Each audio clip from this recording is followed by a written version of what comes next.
오늘 함께 나눌 말씀의 제목은요, 하나님의 시간을 살라라는 것입니다. 하나님의 시간. 성경에 보면은 이제 그 원어, 성경의 원어를 보면은 그 시간을 그냥 똑같이 시간이라고 말하지 않고 하나님의 시간과 이렇게 사람의 시간을 좀 구분해서 쓰는 단어가 있습니다. 뭐 아시겠지만 하나님의 시간을 카이로스라고 해가지고 하나님께서 뭔가 주관하시는 하나님의 시간이 있고, 하나님께서 결정하시고 주님께서 뭔가 이루어 가시는 하나님의 시간이 있다, 이렇게 말하고, 또 우리가 살아가는 이제 우리의 아침, 점심, 저녁, 그다음에 오늘, 내일, 모레 이런 시간들을 크로노스라고 해서 이제 우리 사람의 시간, 인간의 시간이라고 그렇게 말합니다. 그래서 오늘 하나님의 시간이 뭔가, 하나님의 시간을 사는 것이 뭔가에 대해서 우리가 한번 생각해 보기 원합니다. 하나님께서 독생자 예수님을 이 땅에 보내셨습니다. 하나님의 때에 우리를 구원하시기 위해서 이 땅에 보내셨죠. 주님께서 하나뿐인 독생자, 하나뿐인 아들을 이 땅에 구원자로 보내실 때, 그 보내시는 순간을 한번 생각해 보면 중요한 일을 위해서 그 아들을, 귀한 아들을 이 땅에 보내시니까 뭔가 모든 것들을 다 갖추고 모든 것들을 다 주시고 뭔가 이 일을 효과적으로 완벽하게 할 수 있는 그런 환경을 허락하셔서 주셨으면 완벽하지 않았을까, 이런 생각을 해봅니다. 전지전능하신 하나님이시니까 충분히 마음만 먹으시면 이것이 가장 효과적으로 하나님의 일을 할 수 있다라고 생각하셔서 그렇게 결정하셨으면 충분히 그렇게 하실 수 있었을 것 같습니다.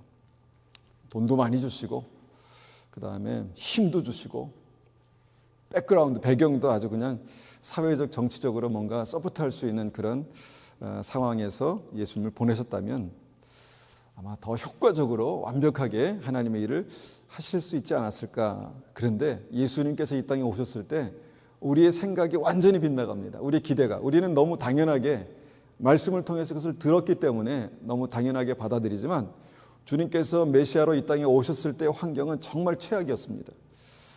뭐 번듯한 집도 아니고 냄새나는 마구간에 오셨습니다. 마구간에서 태어나셨습니다. 말 먹이통에서 태어나셨죠. 그리고 그 가정, 오신 가정이 가난한 목수의 가정이었습니다. 지금 캐나다에서 목수면 좀 좋은 직업인데 당시에 목수는요, 그냥 허드렛 일, 그냥 잡일을 하는 그런 잡부였습니다. 그리고 그렇게 오신 예수님께서 정말 하루하루가 얼마나 소중합니까? 하루하루가.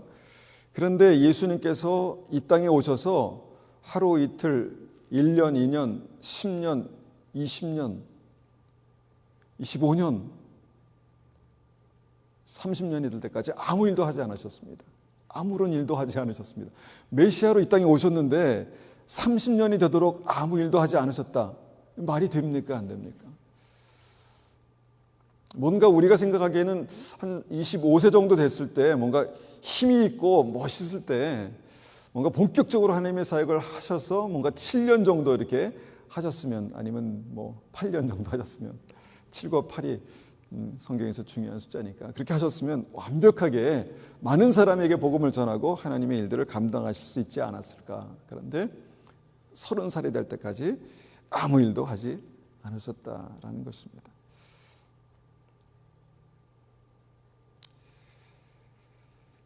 그렇게 사시다 보니까 하나님의 아들 메시아였음에도 불구하고 많은 사람들이 그분을 굉장히 쉽게 여겼습니다. 가볍게 생각했습니다. 그냥 가난한 목수의 아들, 30년 동안 특별한 성경에 회당에 가서 말씀을 가르친다거나 아니면 특별한 교육을 받아서 뭔가 훌륭한 어떤 사람으로 이렇게 준비가 된다거나 그런 것 전혀 없이 그냥 목수로 이 목수통을 하나 들고 다니면서 가구도 고치고 뭐 이렇게 그런 일을 그냥 하시면서 30년을 사셨다는 것입니다. 그러니까 쉽게 말하면 굉장히 사람이 좀 무시할 수 있는 어떤 그런 환경에서 사셨다라는 것입니다. 그래서 한번 그런 생각을, 그런 질문을 한번 던져봅니다. 왜 하나님께서, 전능하신 하나님께서 예수님을 그렇게 뭔가 볼품없는 열악한 환경에서 그렇게 메시아의 사역을 감당하시도록 그렇게 보내셨을까요?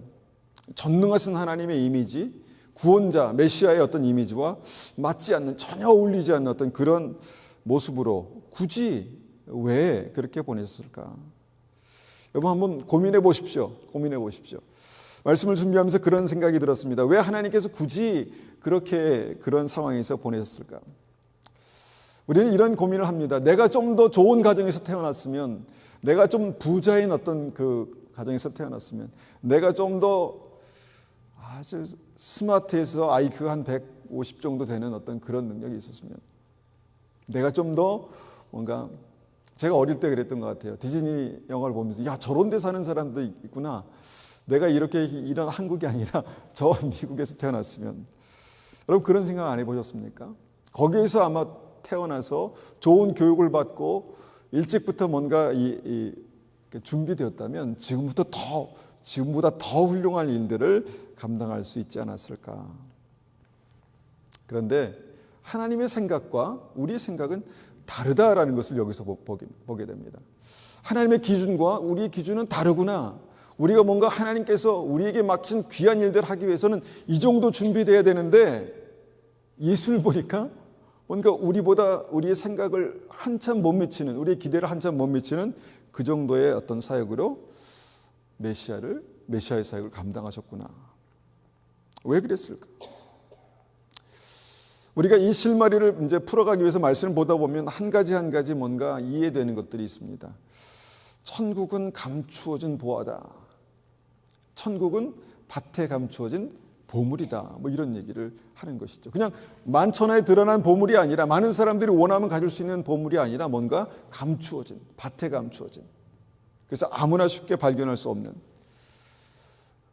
천국은 교만한 사람은 망하고, 그다음에 겸손한 사람이 승리하는, 이기는 어떤 그런 구조가 천국의 구조다. 천국의 역사다.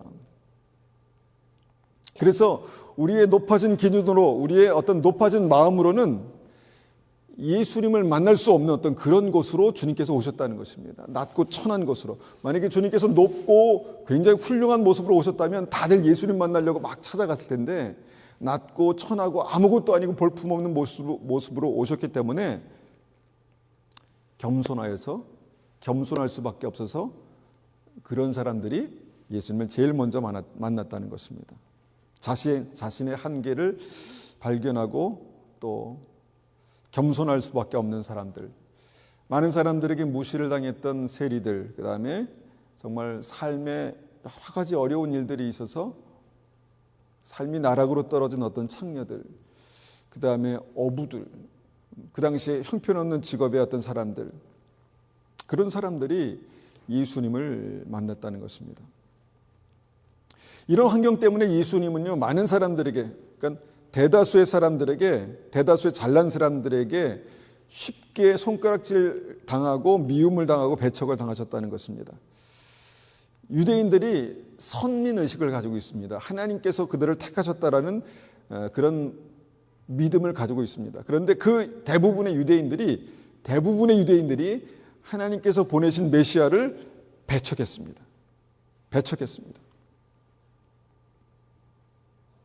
어떤 사람들은 배척할 뿐만 아니라 예수님을 그냥 죽이려고 원수처럼 그렇게 생각했다는 것입니다. 요한복음 7장 1절부터 한번 몇 구절 한번 같이 읽어보겠습니다. 7장 1절입니다.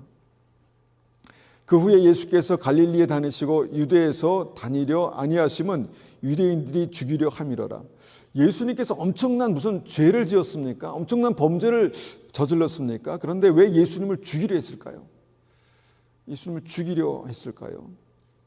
아무것도 아닌 사람이, 아무것도 배우지 못한 사람이 나서서 하나님의 말씀을 가르치고 복음을 전하고 심지어는 본인이 하나님 보내셨다라고 말하니까 유대인들이 너무너무 화가 나가지고 죽이려고 했다는 것입니다.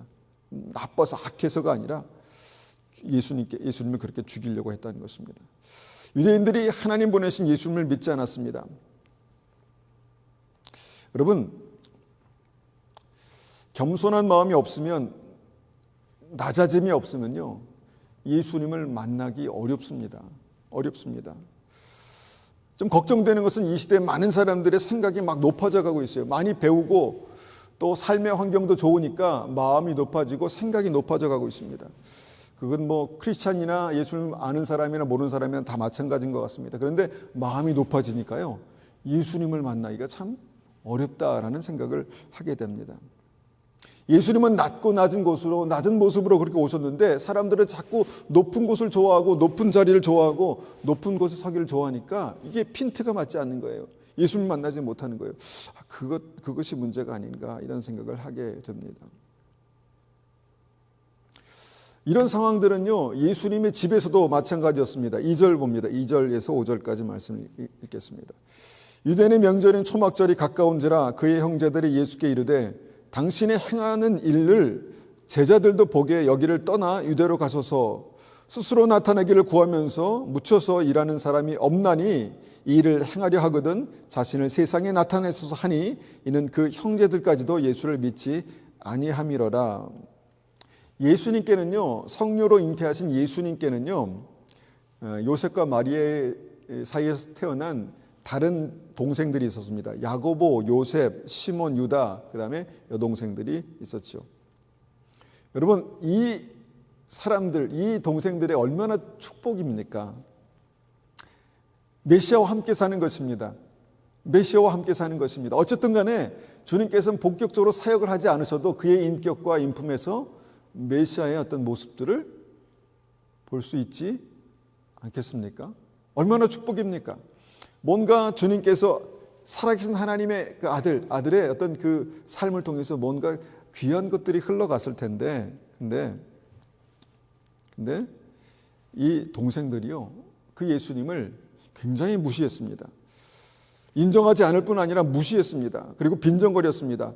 그렇게 숨어서 그냥 복음을 전하고 그러지 말고 당당하게 사람들 앞에 나가서 말씀을 전하고 그렇게 하십시오. 왜 그렇게 좀 못난이처럼 그렇습니까? 이렇게 이제 동생들이 빈정거리면서 그렇게 했다는 것입니다. 좀 당당하게 복음을 전하세요라고 그냥 그렇게 얘기했죠. 30년 동안 예수님과 함께 지내서도요, 그들에게 뭔가 예수님을 받아들일, 예수님을 만날, 살아계신 하나님의 아들 메시아를 만날 믿음이 준비가 안 됐다는 것입니다. 여러분, 시간을 많이 갖는다고 또 가까이 하나님의 어떤 임재를 경험한다고 해서 그가 변화되는 것은 아니다라는 것을 보게 됩니다. 30년을 메시아와 함께 살아도 그들은 메시아를 볼 수 없었다라는 것입니다. 오랜 시간 교회 다녀도 여러분 하나님을 만날 수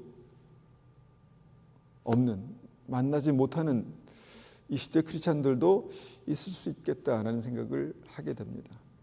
기준이 다르기 때문에, 있는 곳이 다르기 때문에, 높이가 다르기 때문에 그렇다는 것이죠.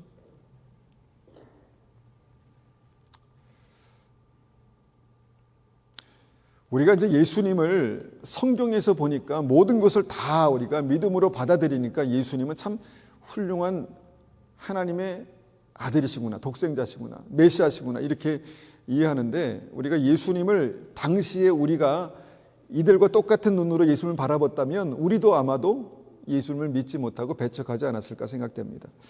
예수님의 삶을 보면요, 예수님 스스로가 뭔가 신뢰성을 깨뜨리는 그런 치명적인 사건도 있었습니다. 8절, 9절, 10절입니다.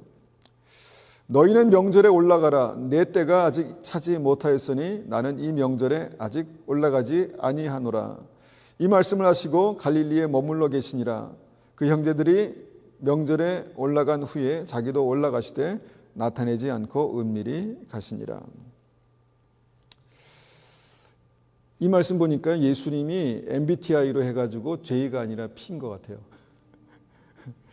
그러지 않으면 아마도 예수님께서 하신 말씀을 쉽게 바꾸시는 분이다라는 오해를 받기에 딱 맞는 그런 상황인 것 같습니다.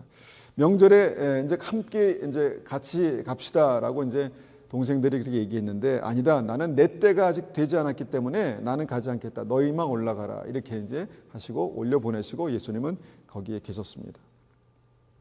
갈릴리에 머물러 계셨다 이렇게 성경에 나오죠. 9절에. 그런데 그 형제들 올라간 후에 이제 당신께서도 예루살렘에 올라가십니다. 굳이 올라가시지 않겠다라고 말한 이유는 뭘까? 또 굳이 올라가시지 않겠다고 말하신 후에 나중에 올라가신 이유가 뭘까? 이렇게 우리는 생각해 볼 수 있습니다. 그러니까 겉으로만 보면 믿음이 없으면 예수님은 좀 이랬다 저랬다 하시는구나 이렇게 이제 생각할 수도 있다라는 것이죠. 그런데 우리가 이 말씀을 통해서 생각해 볼 때 뭐를 말씀하셨냐면 하나님의 때에 대해서 말씀하셨습니다. 하나님의 때. 그러니까 예수님은 뭔가 하나님께서 이제 앞으로 며칠 후에 올라갈 것이다 이렇게도 하나님께서 가르쳐 주셨지만 오늘까지는 아니었어요. 그런데 내일 하루 자고 이틀 잤는데 주님께서 갑자기 하나님께서 예루살렘으로 가라 지금이다 라고 말씀하시니까 그때 하나님의 때를 깨닫고 그때 예루살렘으로 올라가셨다라는 것입니다. 이것이 하나님의 때를 말씀하신 주님의 말씀이죠. 예수님은요, 그 하나님의 때에 맞게 맞추어서 그렇게 사셨다라고 우리가 이제 이 말씀을 통해서 확인해 보게 됩니다. 뭔가 철저하게 예수님께서 지혜가 없으셨겠습니까? 계획할 줄 모르셨겠습니까? 거기에 올라가서 이런 사역을 하면 좋겠다. 이런 사역을 하기 위해서는 좀 일찍 올라가서 이런 걸 준비해 가지고 하면 좋겠다. 뭐 이런 계획들 충분히 세우실 수 있지 않을까요? 그런데 지금은 때가 아니다. 하나님께서 말씀하지 않으셨다. 나는 올라가지 않겠다. 그러셨는데 며칠 있다가 동생들이 올라간 다음에 예루살렘에 올라가셨다는 것입니다. 그러니까 이 말씀을 우리가 이해할 수 있는 것은 하나님의 때에 대한 어떤 그 예수님의 순종이다라고 밖에 이해할 수 없는 그런 말씀입니다. 그것도 특별히 여기다 그렇게 하나님께서 그때 그렇게 말씀하셔서 올라가셨다 이렇게도 말씀하신 게 아닙니다. 그러니까 믿음으로 바라보면 주님께서 하나님의 때에 이렇게 움직이셨다라는 것을 이해하면 우리가 예수님을 이해할 수 있는데 그렇지 않으면 충분히 오해할 수 있는 그런 상황이었다라는 것이죠. 여러분 믿음을 가지고 있어도요 우리가 충분히 사람의 오해를 받을 수 있습니다. 하나님의 완벽한 믿음으로 하나님의 완벽한 사역을 감당해도 여러분 많은 사람들이 우리를 오해할 수 있습니다. 우리는 믿음으로 살아가는데 많은 사람들 우리에게 예수님께서 그렇게 당하셨던 것처럼 손가락질 당하고 미움을 당하고 또 죽이려고까지는 안 하겠죠. 근데 뭔가 우리를 정말 그렇게 죽일 정도로 죽이고 싶을 정도로 미움을 받을 수 있는 어떤 그런 모습, 그런 일들이 있을 수 있다는 것입니다. 그러니까 예수님은 하나님의 아들이시면서 이런 열악한 상황에서 뭔가 사람들의 오해를 받을 수 있는 어떤 그런 상황에서 끝까지 예수님께서 믿음을 지키고 사명을 감당하셨는데 그 기준이 뭔가 생각해 보니까 기준이 하나님이셨습니다. 하나님. 그리고 이때 오늘 말씀에서 보니까 그 기준이 하나님의 때에 하나님의 시간에 맞춰서 그렇게 사셨다라는 것입니다. 여러분 예수님의 어떤 공생의 삶의 능력은 여기에서 나왔습니다. 여기에서. 그러니까 하나님의 때에 움직이신 거죠. 하나님의 때에 말씀하신 거죠. 하나님의 때에 사역하신 거죠. 30년을 기다렸지만 주님께서 말씀하시지 않은 30년 동안 아무것도 하지 않으셨지만 하나님의 때에 주님께서 말씀하시니까 3년 반의 공생애를 시작하신 것이죠. 이것이 바로 하나님께서 우리에게 말씀하시는 하나님의 때가 있다는 것입니다. 하나님의 때. 여러분 우리가 흔히 하는 말로 물 들어올 때 노를 저으라 이런 말이 있죠. 그러니까 우리에게 참 와닿는 말입니다. 뭔가 일어날 때, 뭔가 나타날 때 그때 뭔가를 해야 된다. 그 때를 놓치면 안 된다라는 그런 말이죠. 바람 불 때 연 날려 보셨습니까? 바람이 불어야 연을 날릴 수 있죠. 바람 불 때 연을 날리고. 가끔 이제 밴쿠버 바닷가에서 고기를 잡을 때 언제 제일 잘 잡히는지 아세요? 물이 들어올 때 잘 잡혀요. 물이 들어올 때 낚시를 해야 잘 잡힙니다. 물이 빠져나갈 때 아무리 던져도 고기를 잡을 수 없죠. 뭔가 그런 때가 우리에게도 있는 것처럼 하나님을 믿는 믿음, 주님을 따라가는 믿음에도 하나님의 때가 있다는 것입니다. 하나님께서 결정적으로 모든 것들을 준비하시고 역사하실 그런 하나님의 때가 있다는 것입니다. 그리고 예수님은 그 때를 붙들고 때를 지키고 때를 따라 그렇게 사셨다라는 것입니다. 그래서 그렇게 예수님은 하나님께서 정하신 그때 예루살렘에 올라가셨다라고 그렇게 우리가 이해합니다. 전도서 보니까 이렇게 말씀합니다. 전도서 3장 2절 3절 보니까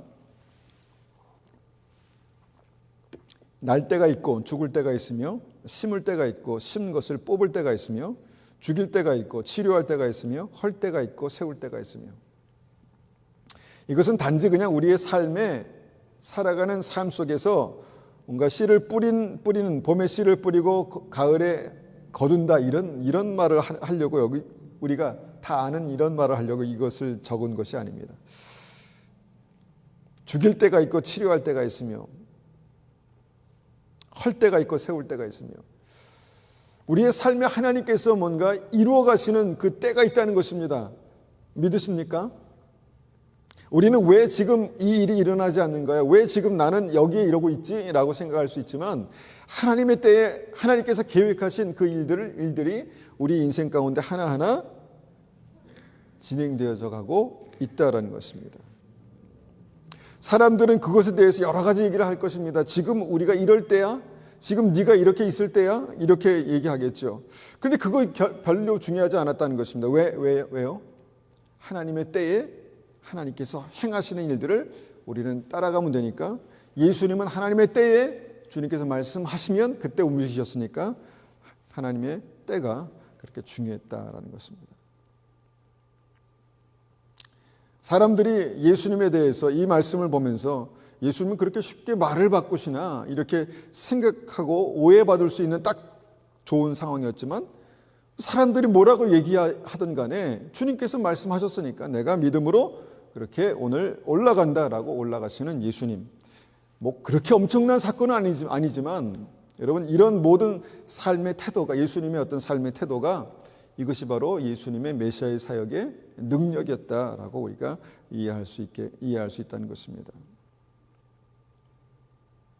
그렇게 하나님의 정확한 때에 주님께서 예루살렘으로 올라가셨다라는 것입니다. 요한복음 7장 11절부터 12절 보겠습니다.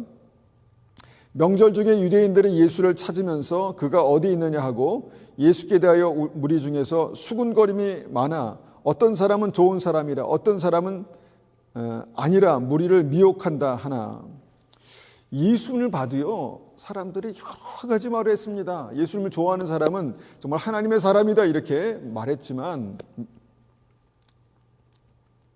어떤 사람들은요 무리를 미혹하는 자다 이렇게 말했습니다.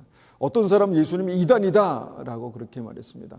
바알세불 이단의 어떤 그 마귀의 왕이다 이렇게 말하는 사람도 있었다라는 것입니다. 사람들은 여러 가지 말을 해요. 여러 가지. 뭔가 사람들은 자기의 생각에 맞지 않는 뭔가 다른 사람들의 행동을 볼 때 여러 가지 말을 합니다. 예수님도 그런 말을 들으셨다는 것입니다. 예수님도 그런 평가, 사람들의 그런 평가를 받으셨다는 것입니다. 혹시 내가 이렇게 하면 사람들이 나에게 뭐라 그럴까? 내가 예루살렘에 올라가지 않겠다고 말했는데 지금 올라가면 나는 뭐가 돼? 뭐 이렇게 생각할 수 있었지만 그거 별로 안 중요했다는 것입니다. 내가 그때는 몰랐지만 지금 내가 올라가야 되는 하나님의 때를 알았으니까 나는 가겠다라고 하셨다는 것입니다.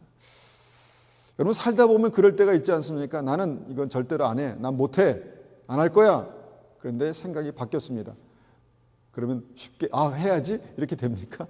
내가 내뱉은 말이 있기 때문에 사실 어렵지 않겠습니까? 근데 그거 별로 예수님께 중요하지 않았다는 것입니다. 사람들이 뭐라고 하든 사람들이 나를 어떻게 보든 어떻게 평가하든 그건 중요하지 않습니다. 내가 지금 하나님의 인도하심을 받아서 하나님의 때에 하나님의 인도하심을 받아서 이렇게 살고 있나 이것이 중요했다는 것입니다. 여러분 사람들은요 세상 사람들은 사람의 기준에 맞춰 살려고 굉장히 무단히 애를 씁니다.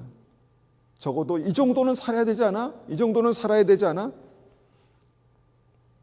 이 정도는 살아야 뭔가 사람들의 폼도 나고 이 정도는 살아야 그래도 인간답게 산다고 말할 수 있지라고 그렇게 얘기하는 사람들의 어떤 기준들이 있지 않습니까? 제가 캐나다에 처음 왔을 때 한 2년 정도 차가 없었습니다. 차가.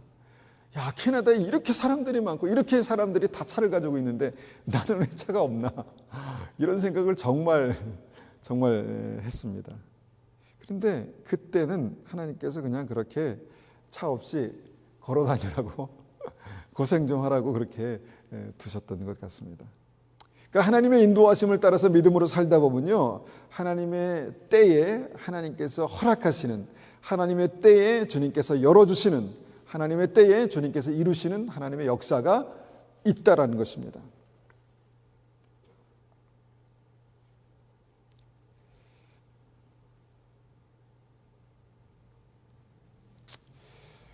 이런 믿음으로 살아가는 예수님께는 항상 여러 가지 어떤 그 문제와 어떤 사람들의 평가와 어떤 그런 어려움들이 있었습니다. 14절, 15절도 보겠습니다.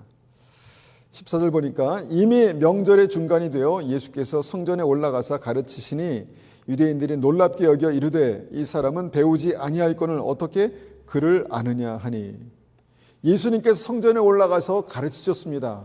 사람들이 뭐라 하건, 사람들이 인정하든 인정하지 않든 간에 주님께서는 하나님의 때에 성전에서 이제 그를 이제 성전에서 가르치셨습니다. 그리고 가르치기 위해서 성경을 읽었는데 사람들이 놀랍니다. 왜 놀랐는가 보니까 이 사람은 배우지 아니하였거늘 어떻게 그를 아느냐. 글을 읽은 것 때문에 놀랐다는 것입니다. 뭐 예수님께서 지혜로 어떻게 이렇게, 나중에는 예수님의 지혜에 대해서 놀라는 그런 장면들도 있지만 이 장면에서는 어떻게 저 사람이 글을 알지? 이 정도였다는 것입니다. 어떻게 저 사람이 한글을 읽지? 한글이 아니었죠. 어떻게 그 사람이, 예수님이 글을 읽을 줄 알지? 막 사람들이 막 놀랐다는 것입니다. 여러분, 이런 상황에서도 메시아의 사역을 감당하셨습니다. 이런 상황에서도 주님께서는 하나님의 사명을 감당하셨다는 것입니다. 우리는 이것도 안 되고 저것도 안 되고 이것도 없고 저것도 없어서 난 못해 이렇게 할 수 있지만, 예수님은 그래? 나는 사람들이 나를 책도 못 읽는 사람으로 알았어. 그런데 나는 이 일들을 그런 상황에서 감당했어 라고 아마 말씀하실 것입니다. 하여튼 많은 사람들이 굉장히 깜짝 놀랐습니다. 어떻게 이 사람이 글을 읽을 줄 아느냐. 그 때문에 깜짝 놀랐다는 것입니다.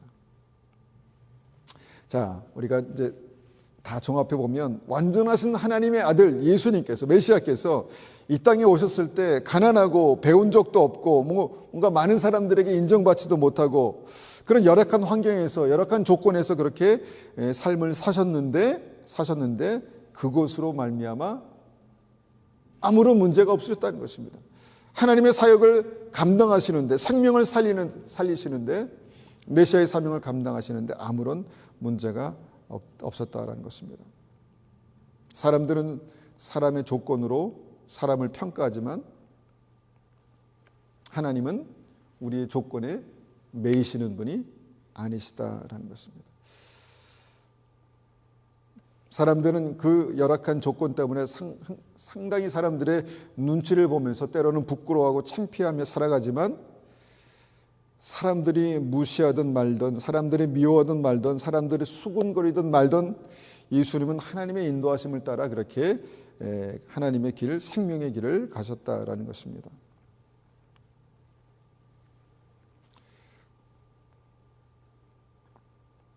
예수님은요, 사람들의 반응 때문에 위축되거나 흔들림이 없으신 그런 분이셨습니다. 제가 이제 이 설교를 이제 올리지 않습니까? 설교를 이제 유튜브에 올리는데, 근데 어저께 보니까 구독자가 한 사람 빠졌어요. 그러니까 마음이, 기운이 쭉 빠지는 거예요. 한 사람 때문에. 한 사람이 쭉 빠졌는데, 내가 뭐 잘못했나? 다시 설교를, 내가 말이 좀 셌나? 구독자 한 사람 빠져도 마음이 이런데, 여러분, 구독과 좋아요, 구독자 한 사람이 빠져도 마음이 그런데, 여러분, 여러 가지 일들 때문에 사람에게 뭔가 손가락질 당하고 미움 당하고 오해받고 그러면 얼마나 마음이 위축되겠습니까? 그런데 예수님은 그런 사람들의 시선에 하나도 흔들림이 없었습니다. 저는 이것을 우리의 말로 이렇게 표현하고 싶습니다. 예수님은 멘탈이 갑이었다.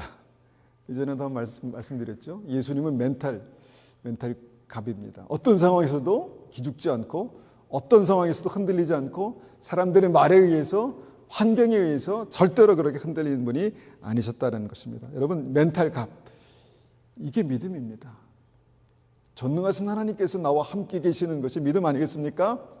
내가 어려도, 내가 부족해도, 내가 모자라도 주님께서 나와 함께 하시면 하나님께서 나에게 맡긴 사명을 감당할 수 있는 것이 믿음 아니겠습니까? 이것이 여러분 믿음의 멘탈이고요. 믿음도 멘탈입니다. 그렇지 않겠습니까? 믿음도 멘탈입니다. 가끔 저는 이제 청년 때 식당에서 혼자 식사할 때가 있었습니다. 혼자 식사할 때 밥을 딱 갖다 놓고 이제 기도를 합니다. 짧게 기도합니다. 저는 감사합니다. 이렇게 옛날에. 그런데 여러분 식당에서 혼자 식사할 때에도 하나님 감사합니다. 충분하게 믿음으로 기도할 수 있는 그 멘탈. 이것뿐이겠습니까? 우리가 살아가다 보면 우리가 믿음의 어떤 믿음으로 좀 담대하게, 좀 당당하게, 좀 힘있게 이렇게 해야 되는데 날 보니까 입은 옷도 그렇고 가진 것도 그렇고 그러니까 이 기죽고 뭔가 위축되고 당당하지 못한 거예요. 믿음과 그건 다른가? 아닙니다. 믿음이 똑같은 것입니다. 주님께서 나와 함께 계시는데 살아계신 하나님께서 예수님과 함께 계셨기 때문에 예수님은 항상 당당했습니다.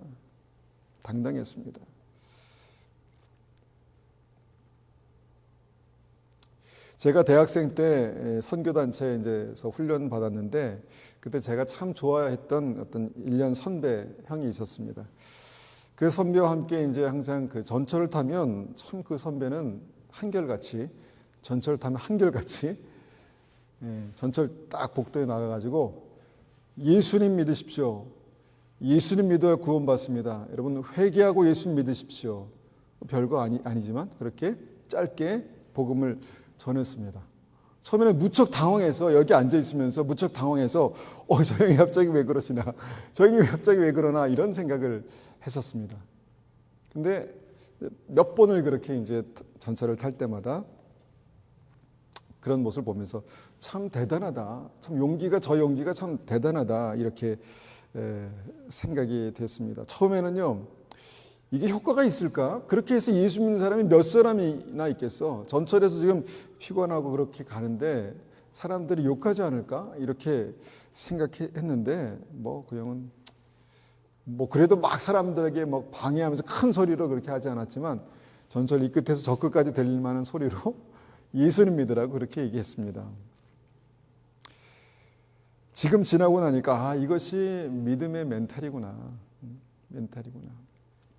이것이 믿음이구나. 사람들의 눈치 보느라 내가 지금 이 얘기를 해도 될까 하면 안 될까. 사람들이 나를 어떻게 생각할까. 내가 이거 이렇게 얘기하면 미친 사람이라고 생각하지 않을까.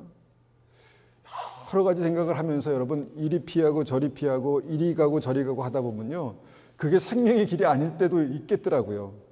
근데 생명의 길을 가다 보면요, 우리 길을 막아서는 이 사람들의 시선, 또 사람들의 어떤 그 반응. 그런데 그냥 믿음으로 쭉 생명의 길이기 때문에, 하나님께서 우리에게 열어주신 생명의 길이기 때문에 쭉 가는 것이 믿음이 아닌가 이런 생각을 하게 됩니다. 얼마 전에 사랑하는 친척 동생의 제 귀한 모습을 보면서 제가 충격을 받았습니다. 충격을 받았던 얘기를 말씀드렸던 것 같은데, 약간의 어떤 지적 장애가 있는 그런 동생입니다. 그런데 그 동생이 갑자기 함께 있는데 갑자기 옆에 있는 사람에게 예수님 곧 재림하십니다. 이렇게 말하는 거죠. 예수님 곧 재림하십니다. 예수님 다시 오십니다. 또 옆에 있는 사람에게 예수님 곧 재림하십니다. 예수님 다시 오십니다. 그러니까 아주 이렇게 많이 아픈 건 아니에요. 이 동생이. 근데 아주 약간 그렇게 어떤 지적 장애가 있는데, 그런데 이 친구가 목사님께 이 메시지를 들었습니다. 예수님 다시 오십니다. 그리고 예수님 다시 오시기 전에 회개하고 주님께 돌아와야 합니다. 이런 메시지를 들었습니다. 그리고 듣고 나서 이 친구가 감동을 받았던 모양입니다. 감동을 받고 만나는 모든 사람들에게 예수님 다시 오십니다. 예수님 재림하십니다. 이런 말을 했습니다. 제 마음에 너무 큰 감동이 됐습니다. 너무 큰 감동이 됐습니다. 많은 사람들이 사람들의 시선을 의식해서 내가 이렇게 말하면 어떻게 생각할까? 이렇게 뭔가 정상적인 사고로 아무 말을 하지 않고 있을 때, 이 친구는 주님께서 그에게 주신 감동을 가지고 복음을 전하고 있구나. 사람들의 눈이나 사람들의 시선에 그렇게 구애받지 않고 전혀 그것들이 그의 삶에 영향을 끼치지 않고 그냥 주님께서 주신 마음을 가지고 복음을 전하고 있구나. 하나님께서 이 친구를 사용하고 계시는구나. 어린아이와 같은 이 친구의 어떤 입술을 사용하셔서 복음을 전하시는구나. 이런 감동이 있었습니다.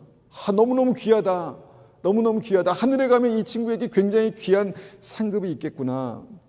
여러분, 예수님 곧 재림하십니다. 다짜고짜. 여러분, 이렇게 한번 얘기해 보셨습니까? 그럼 미쳤다 그러죠. 아니면 그냥 자세히 뭔가 이 앞뒤 문맥을 좀 살을 붙여서 그래서 예수님 다시 오십니다. 이런 얘기 한번 해보셨습니까? 어렵다는 거예요. 그러니까 우리가 제정신을 가지고 살아가니까 제정신을 가지고 살아가는 삶이 꼭 생명의 길을 제대로 가는 삶이 아닐 수도 있겠다 이런 생각을 합니다. 오히려 예수님처럼 뭔가 맞지 않는 뭔가 이 어려운 어떤 사람들의 손가락질과 시선에 따가운 시선을 받아가면서 살아가시는데 그거에 아랑곳하지 않고 그냥 생명의 길을 가는 것처럼 믿음은 뭔가 이런 멘탈이 좀 있어야 되겠구나 이런 생각을 하게 됩니다. 이 흔들림 없는 건강한 믿음의 멘탈, 이것이 이제 오늘 우리가 한번 깊이 생각해 보기 원하는, 또 마음에 품기 원하는 믿음의 진리의 핵심입니다. 어떻게 예수님은 이런 멘탈을 가지고 사셨을까를 한번 세 가지 연관지어서 세 가지를 한번 생각해 보면요. 예수님이 그렇게 이 땅에서 사셨던 이유 가운데 하나는요. 예수님은 이 땅에서 하나님 주신 사명을 가지고 살았다는 것입니다. 사명이 뭡니까? 내가 하고 싶은 일, 잘하는 일이 아니라 주님께서 나를 부르신 일입니다. 주님께서 나에게 맡기신 일입니다. 모든 사람에게는요, 내가 하고 싶은 일, 내가 해야 되는 일 말고요, 하나님께서 나에게 하기 원하시는 사명이 있습니다. 근데 때로는 그 사명을 살다 보니까 이것이 내가 살아야 될, 이것이 내가 걸어가야 될 길이구나라는 것을 나중에 깨닫게 되는 것이죠.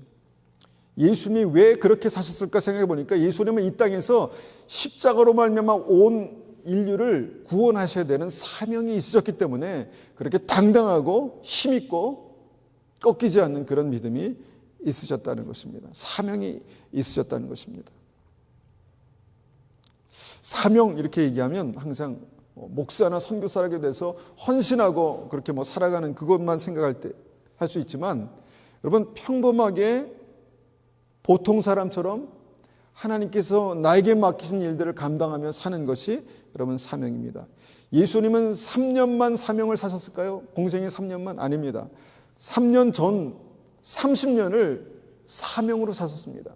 목적에 맞게 주님께서 말씀하신 때에 맞게 30년을 사명으로 사셨지만 아무도 알아주지 않았습니다. 아무도 그를 메시아라고 생각지도 가족들조차 생각지도 못했다는, 동생들조차 생각지도 못했다는 것입니다. 그런데 3년 반 공생에만 사명이 아니라 30년의 시간도 사명했다라는 것입니다. 다윗은 어릴 때 목동으로 살았습니다. 목동으로. 다윗은 왕이었죠. 근데 왕이 되기 전에 목동으로 살았다는 것입니다. 그런데 목동과 왕이 무슨 연관성이 있겠습니까?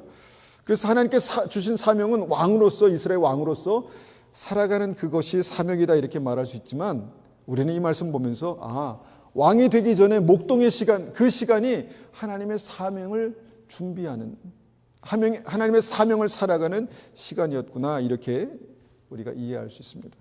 말씀 보다 보면 다윗이 내가 사자나 곰도 두려워하지 않고 맞섰는데 내가 이 하나님을 멸시하는 이 블레셋 이방인을 내가 두려워하겠습니까? 라고 골리앗을 향해서 담대하게 나아가는 모습을 보게 됩니다. 그러니까 그 이전에 뭔가 믿음이, 사명이 준비되고 살아가는 어떤 그런 모습들을 보게 됐다는 것입니다.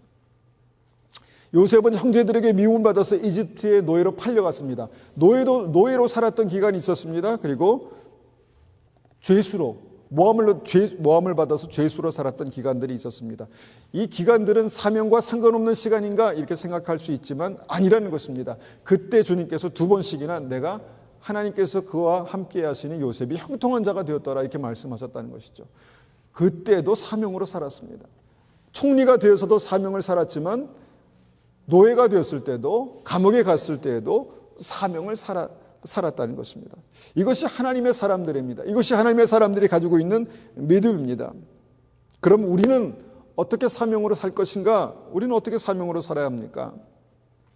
베드로전서 2장 9절에 이렇게 말씀하십니다. 너희는 택하신 족속이요 왕같은 제사장들이요 거룩한 나라요 그의 소유가 된 백성이니. 너무 우리의 현실과 맞지 않는 어떤 그런 말씀이 여기에 기록된 것 같지요. 그런데 아닙니다. 너희는 택하신 족속이요 내가 너희를 택했다. 내가 너에게 사명을 주기 위해서, 사명으로 이 땅을 살아가기 위해서 내가 너희를 택했다 이렇게 말씀합니다. 너희는 그냥 보통 사람이 아니라 내가 왕같은 제사장으로 이 땅에 세운 하나님의 사람들이다 라고 우리가 깨닫지 못하는 정말 엄청난 사명을 주님께서 말씀하신 것이죠. 그리고 우리가 믿음을 갖고 주님을 알아가고 그런 과정에서 그렇구나, 우리는 하나님의 자녀구나, 나는 하나님의 딸이고 하나님의 아들이구나 라는 것을 알게 됩니다. 그리고 그것을 더 깊이 알면 알수록 당당하게 됩니다. 힘있게 믿음으로 우리의 삶을 살아가게 됩니다. 이것이 사명입니다. 이것이 믿음의 강한 멘탈을 가질 수 있는 이유입니다. 주님께서 우리를 왕같은 제사장이라고 말씀하셨기 때문입니다. 2번째로 예수님은요, 어떤 강한 믿음의 멘탈을 가지고 살아가신 예수님은요, 이유가 뭘까를 생각해 볼 때 하나님의 인도하심을 받았다는 것입니다. 우리가 하나님의 때에 대해서 예수님께서 말씀하신 부분들을 읽었죠. 하나님의 때에 하나님의 인도하심을 받았다는 것입니다. 여러분, 구원받는 믿음이 뭔가, 구원받은 믿음이 뭔가, 이것은요, 이스라엘 백성들이 출애굽해서 가나안에 들어가는 과정 속에서 보면은 불기둥과 구름 기둥으로 인도함을 받는 것입니다. 하나님의 때에 밝을 때 가면 얼마나 좋고 어두울 때 자면 얼마나 좋겠습니까? 만약에 밝을 때 가고 어두울 때 잔다면 불기둥과 구름 기둥이 필요하겠습니까? 밤에도 가야 되니까 불기둥이 필요한 것입니다. 낮에 멈춰야 하니까 구름 기둥이 필요한 것이죠. 예수님은 이 땅에서 그렇게 철저하게 하나님의 인도하심을 받았습니다. 우리가 살아가다 보면 이 시간에 대한 중요한 어떤 그 이해가 필요합니다. 이 right time이라는 게 있죠. 정확한 때. 지금 나에게 정확한 이 때가 무슨 때인가? right time, right place. 내가 지금 있어야 될 곳이 어디인가? 내가 지금 하나님께서 있기 원하시는 곳이 어디인가? right choice. 내가 지금 무엇을 선택해야 되는가? 내가 지금 무엇을 선택하는 것이 주님의 뜻인가? 이런 right time, right place, right choice. 하나님의 인도하심을 받아 사는 것입니다. 중요한 때마다 이 땅에서 예수님도 메시아였지만 어떤 하나님의 인도하심을 받았습니다. 세례 받으실 때 성령께서 비둘기같이 오셨습니다. 성령께서 비둘기같이 오셨습니다. 그리고 성령께서는 예수님을 이끌어서 광야로 데려가셨습니다. 그리고 마귀에게 시험을 받게 하셨습니다. 하나님의 때에, 하나님의 장소에, 정확한 장소에 어떤 선택을 하게 하셨다는 것입니다. 그렇게 하나님의 인도하심을 받았기 때문에 예수님은 항상 당당하고 담대할 수 있었다는 것입니다. 이 길이 맞을까? 내가 지금 여기 걸어가는 게 이게 맞을까가 아니라 하나님과의 친밀한 교통 가운데 지금이야 가! 그러면 가셨다는 것입니다. 그런데 그 가실 때 모든 문제가 사람들의 어떤 반응이나 사람들의 어떤 걸림돌이 되는 사람들이 있을 수 있었겠지만 믿음으로 당당하게 걸어가셨다라는 것입니다. 우리의 믿음도 그렇습니다. 예수님께서 우리에게 예수님의 믿음과 우리의 믿음도 저는 똑같다라고 믿습니다. 고린도후서 1장 22절에 그가 또한 우리에게 인치시고 보증으로 우리 마음에 성령을 주셨느니라. 믿음은요, 성령의 인도하심을 받는 거예요. Right time, right place, right choice. 성령께서 우리 안에 역사하시면, 성령께서 우리 안에 구원의 보증으로 계시면 성령의 인도하심을 받을 수 있습니다. 누구나 다. 누구나 다 그렇게 될 수 있습니다. 로마서 8장 14절에 말씀하십니다. 무릇 하나님의 영으로 인도함을 받는 사람은 곧 하나님의 아들이라, 하나님의 자녀라. 하나님께서 우리를 성령으로 인도하신다는 것입니다. 그래서 우리가 지금 여기에 와 있고 여기에서 지금 이 말씀을 듣고 있다라고 믿습니다. 그렇게 이제 우리가 예수님의 삶을 이해해 볼 때 세 번째로 우리가 생각할 수 있는 것은 예수님은 하나님의 시간표대로 움직이셨다는 것입니다. 하나님의 시간표가 있습니다. 우리에게도 하나님의 시간표가 있습니다. 하나님께서 계획하시고 뭔가 이루어가시는 그 과정에서 하나님께서 계획하신 시간표가 있다는 것입니다. 이것을 이제 우리가 카이로스라고 그렇게 말합니다. 하나님께서 정하신 때, 하나님께서 정하신 시간표가 있다는 것입니다.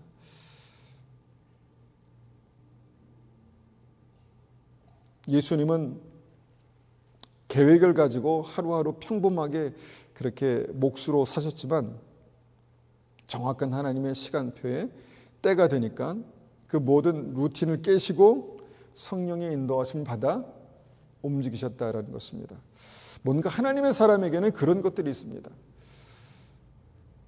20년을 이렇게 살았기 때문에 30년을 이렇게 살았기 때문에 아무것도 그냥 내 삶은 이대로 가겠구나가 아니라 주님께서 말씀하시는 때에 하나님의 성령께서 오시고 하나님의 성령께서 인도하시면서 메시아의 사명을 감당하신 예수님처럼 우리의 삶에도 그런 일들이 있을 것입니다. 평범하지만 뭔가 특별한, 평범하지만 뭔가 하나님께서 역사하시는 그런 인생들이 우리의 삶 속에 그렇게 나타나게 될 것입니다. 우리를 향한 하나님의 시간표가 있다는 것이죠. 베드로후서 3장 8절에 이렇게 말씀하십니다. 사랑하는 자들아, 주께는 하루가 1000년 같고 1000년이 하루 같다는 이 한 가지를 잊지 말라. 이것을 읽을 때마다 저는 이 뜻이 뭘까를 상당히 궁금했습니다. 상당히 궁금하시죠? 하루가 1000년 같다, 1000년이 하루 같다. 물론 하나님께는 뭐 1000년이 하루고 하루가 1000년이다 이렇게 우리가 이해하지만 한번 좀 구체적으로 이렇게 생각해 볼 수 있습니다. 사람의 시간에 1000년 동안 할 일을 하나님은 하루에 하신다라는 것을 생각해 볼 수 있다는 것입니다. 창조가 그랬죠. 하나님께서 1000년의 사람이 할 일들을 하루에 하셨습니다. 그리고 하나님께서는 사람의 시간 하루를 1000년과 같이 그렇게 사용하실 수 있는 그런 분이시다라는 것입니다. 그러니까 전지전능이라고 그렇게 말하죠. 하나님은 사람의 시간에 그렇게 제약을 받지 않으시는 분이시다라는 것입니다. 여러분, 사람의 시간이 1000년 같다 해도 주님께는 하루입니다. 주님은 하루 동안에 우리의 삶을 정말 1000년에 할 수 있는 그 일들을 하실 수 있는 분이십니다. 여러분, 그것이 주님께서 이 땅에서 우리에게 보이신 믿음의 삶입니다. 인간의 눈으로 보기에는 30년 동안 아무 일도 하지 않으신 것 같지만 3년을 위해서 30년을 준비하시는 하나님의 역사가 있었다라는 것입니다.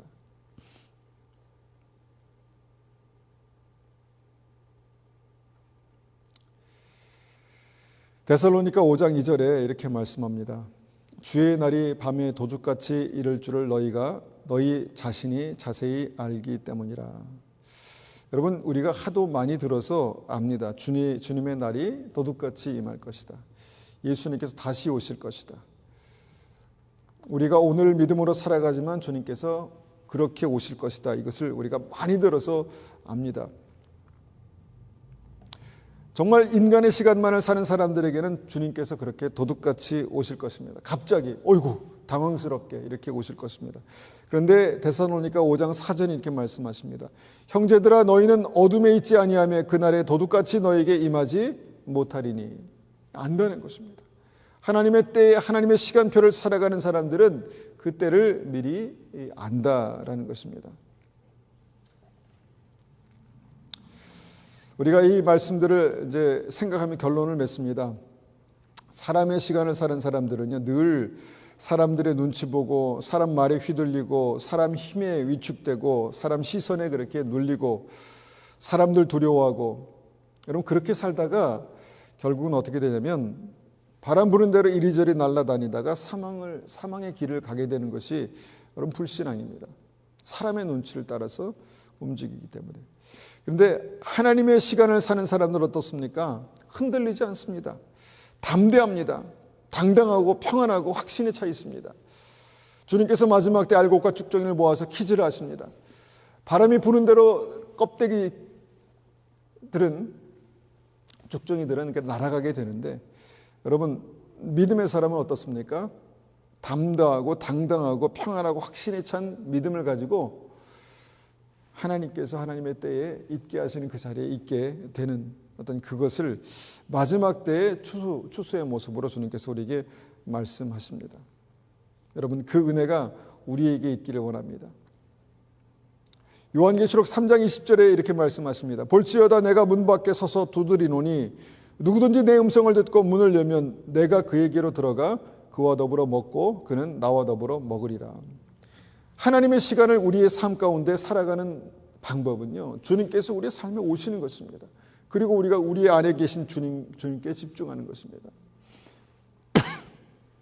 누구든지 이 순간도 문 밖에서 내가 두드린다. 누구든지 문을 열면 내가 그에게로 들어가겠다라고 말씀하십니다. 주님께서 오셔서 우리 삶을 인도하시는 사람들, 그 사람들이 정말 믿음의 강한 멘탈을 가지고 주님과 함께 동행하는 하나님의 사람들이 될 것입니다.